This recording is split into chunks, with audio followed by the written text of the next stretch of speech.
Hey, I'm Brent Ehrler, and I'm hanging out at Gamakatsu booth. We're at the 2013 B.A.S.S-a-thon. I want to kind of talk to you about a hook.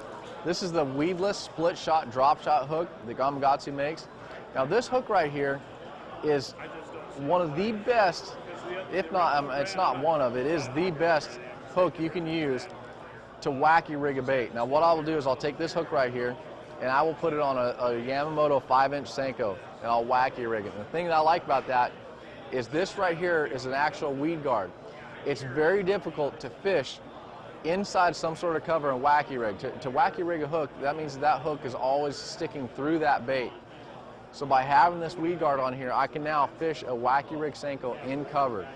That's a very great technique for getting, a very good technique for getting a lot of action on a bait and keeping it in one spot. So what I'll do is I'll take that, I'll put a Senko on there and I'll throw it into either a patch of grass or maybe a brush pile and let that design of the Senko fall on its own. It has a lot of action while that thing is falling.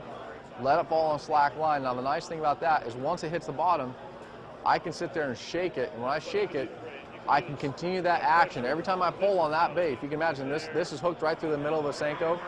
When I pull on that and I shake it, that worm is going like this the entire time. So I can keep that bait in the strike zone for a long time and keep a lot of action to the bait. So those fish will sit there and stare at it. If they don't want to bite it immediately, the more I sit there and shake that, the more likely they are to come and bite.